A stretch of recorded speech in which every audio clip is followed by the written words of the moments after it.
Asa zay iarahantsika amindreo mpiara-nombonantoka ny Koreana Tatsimo sy ny UNICEF ty zany manamafy izay politikany miompana amin'ny tanora zay ananantsika malagasy zay zany manamafy ihany koa ny vinan'ny filoham-pirenena. Ka io zany misy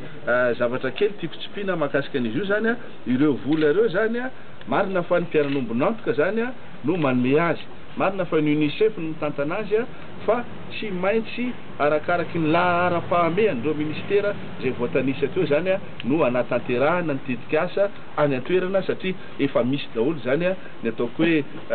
programme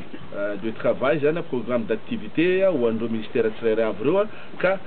ny priorité ny gouvernement no tanterahana fa ny fiaraha-miasa zany amindreo mpiara-nombonantoka ireo zay angamba no atao fa tsisy atahorana hoe ny vahiny no mibaiko ny zavatra atao eto Madagasikara tsy zay no izy fa ny fiaraha-miasa fa ny priorité na ny lahara-pahamehana zany tsika ao anatin'ny gouvernement ihany no mahafantatra ny lahara-pahamehana zany arakaraky ny zay zavatra zay mitandrina